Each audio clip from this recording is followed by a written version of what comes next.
ये कहानी मैं मुन्नी के पॉइंट ऑफ व्यू से बताने जा रहा हूँ।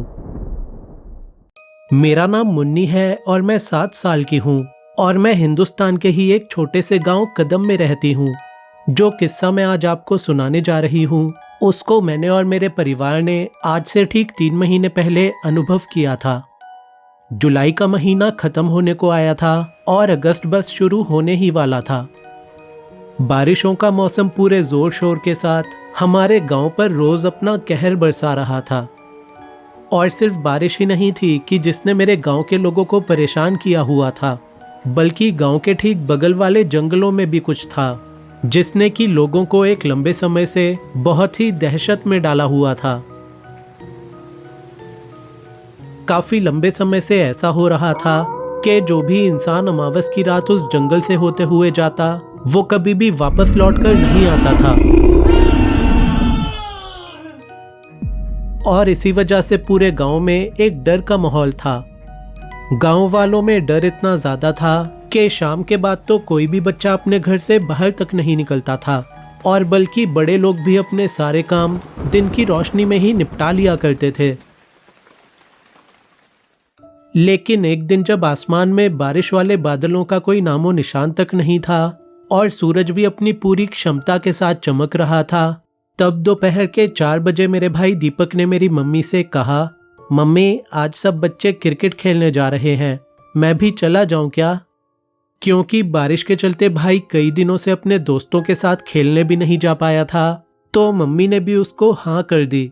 ठीक है चला जा, लेकिन जल्दी वापस आ जाइयो दीपू, कहीं अंधेरा मत कर दियो। ठीक है माँ। और ऐसा कहकर भाई अपने दोस्तों के साथ जंगल के पास वाले मैदान में खेलने चला गया। क्योंकि उन दिनों पिताजी दूर एक शहर में मजदूरी के काम के लिए गए हुए थे, तो मैं और मम्मी ज्यादातर तो घर पर ही रहते थे। मैं उस दिन भी जमीन पर चौक से कुछ कुछ बनाते हुए खेल रही थी और मम्मी भी किचन के कामकाज में व्यस्त थी। और फिर तकरीबन 2 घंटे के बाद भाई के दोस्त वापस लौट कर आए और उन्होंने मम्मी को बताया कि कब खेलते खेलते दीपक भाई मैदान से गायब हो गए, उनको पता भी नहीं चल पाया। मम्मी भी उन लड़कों की बात सुनकर बहुत ही चिंतित हो गई थी और वो भागती हुई मैदान की तरफ चली गई।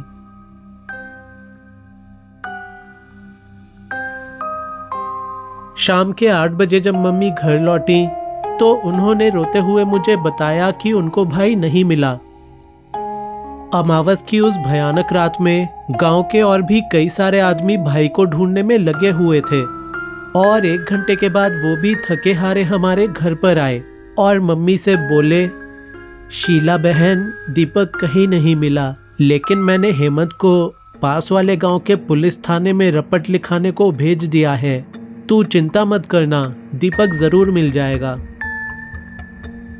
मम्मी का उस रात रो रो कर बुरा हाल था और ऊपर से जले पर नमक छिड़कने के लिए देर रात अचानक ही बारिश भी शुरू हो गई। सारा गांव शायद तब तक सो चुका था जब अचानक ही हमारे दरवाजे पर दस्तक हुई। मम्मी भागती हुई दरवाजे पर गई और जैसे ही उन्होंने दरवाजा खोला तो सामने दीपक भाई थे।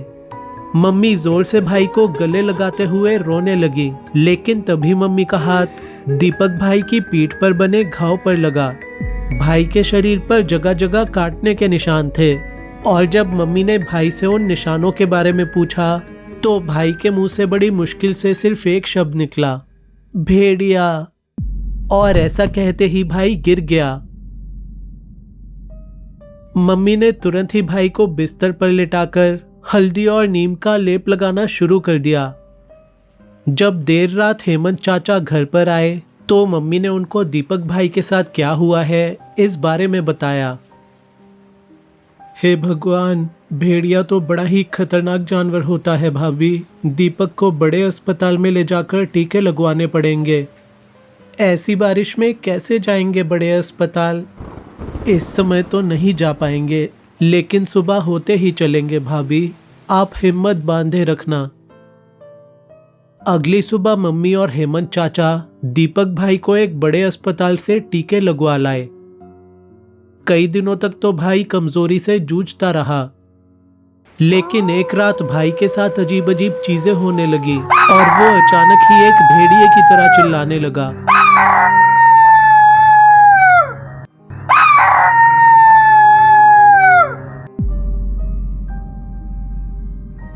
मम्मी और मैं बहुत डर गए थे और हमने तुरंत ही हेमंत चाचा को घर पर बुला लिया। ये जो कुछ भी हो रहा है ये बहुत ही भयानक हो रहा है भाभी। हमने तो सारे टीके भी टाइम पर लगवा दिए थे, तो ये सब आखिर क्यों? हेमंत चाचा ने इस बार पास वाले गांव के ही एक डिस्पेंसरी में बैठने वाले डॉक्टर साहब को फोन लगाकर बुला लिया। इस बच्चे का बचना तो मुझे मुश्किल ही लग रहा है। ऐसा मत बोलिए डॉक्टर साहब, कुछ तो कीजिए। लेकिन डॉक्टर साहब हाथ जोड़कर वापस चले गए। भाभी खुद को संभालो, होनी को आखिर कौन टाल सकता है। नहीं, भले ही तुम सब लोगों ने हार मान ली हो, लेकिन मैं हार नहीं मानने वाली। जब चाचा भी हमारा साथ छोड़कर वापस अपने घर लौट गए तो मम्मी ने भाई की चीखें चुप कराने के लिए उसके मुंह पर एक रुमाल बांध दिया और फिर अपने ही एक कपड़े से भाई को अपनी कमर पर बांधकर और मेरा हाथ पकड़कर मम्मी उस अंधेरी रात में कहीं चल पड़ी।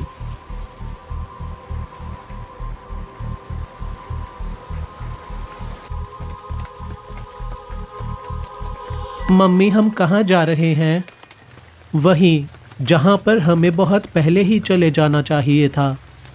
उस रात हल्की बारिश में भीगते हुए और घने जंगलों से होते हुए हम आ पहुँचे एक तांत्रिका की गुफा में, और वो गुफा देखकर ही मेरे रोंगटे खड़े हो गए थे।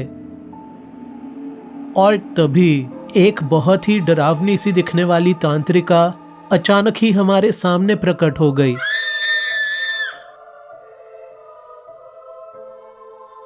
क्या मुसीबत आन पड़ी जो तुम्हें इस तांत्रिका की गुफा में आना पड़ा? आपके बारे में मैंने बहुत सुना था, लेकिन दर्शन आज पहली बार हो रहे हैं। कोई चमत्कार कीजिए और मेरे बेटे को बचा लीजिए।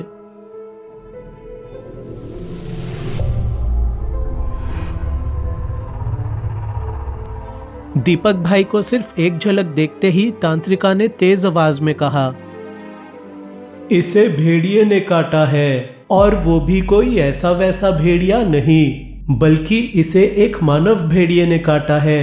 अब केवल दो चीजें हो सकती हैं, या तो तेरा बेटा मर जाएगा या फिर वो भी एक मानव भेड़िया बन जाएगा। नहीं, ऐसा मत बोलिए, कृपया करके मेरे बेटे को बचा लीजिए। इसे मैं बचा सकती हूँ, लेकिन एक जिंदगी बचाने के लिए दूसरी जिंदगी देनी पड़ेगी। क्या मतलब? और तभी तांत्रिका ने मम्मी के कान में कुछ कहा।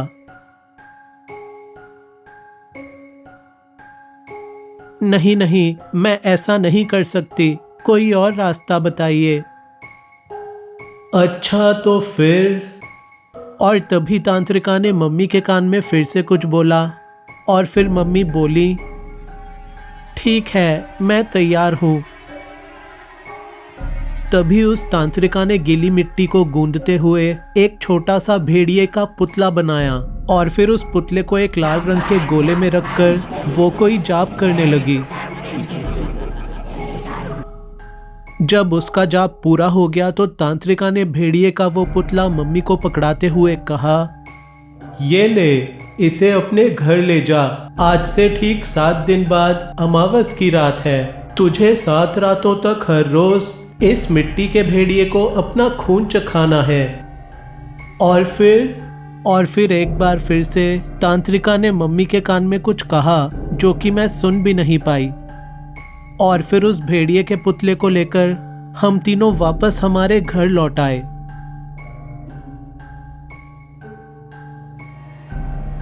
मम्मी ने बिना चूके हर रात अपनी उंगली पर सुई चुभोकर अपना खून निकाला और फिर वो खून उस भेड़िए के पुतले को चखाया। मम्मी रोज रात ऐसा करने लगी तो मुझे भी दीपक भाई की तबीयत में हर रोज सुधार होते हुए दिखाई देने लगा। और फिर 7वीं रात भेड़िए के पुतले को अपना खून पिलाकर मम्मी मुझसे बोली, मुन्नी बेटा खाना खाकर सो जा और कल सुबह दीपक की भी सारी रस्सियां खोल दियो।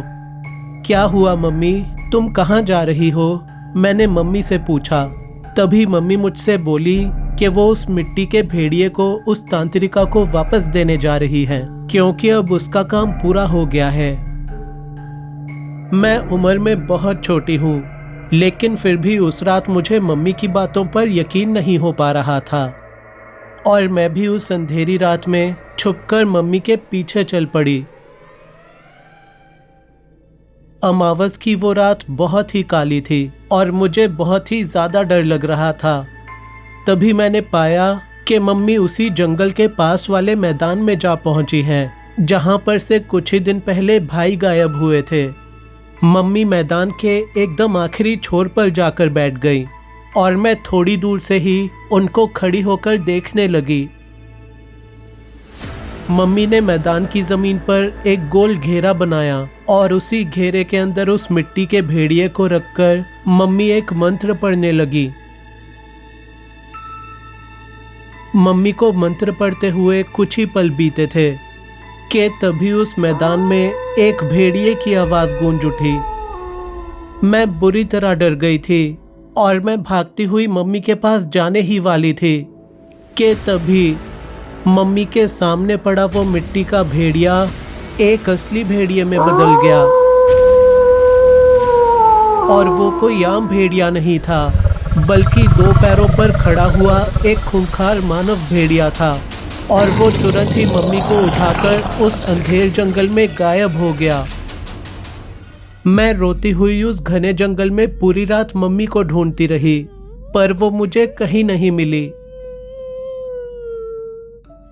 हमारी मम्मी बहुत ही अच्छी थी और उन्होंने कभी भी किसी का कुछ गलत नहीं सोचा, लेकिन भाई की जिंदगी बचाने के लिए उन्होंने काला जादू और तंत्र विद्या का इस्तेमाल किया और बदले में अपनी ही जिंदगी उस मानव भेड़िए को दे दी।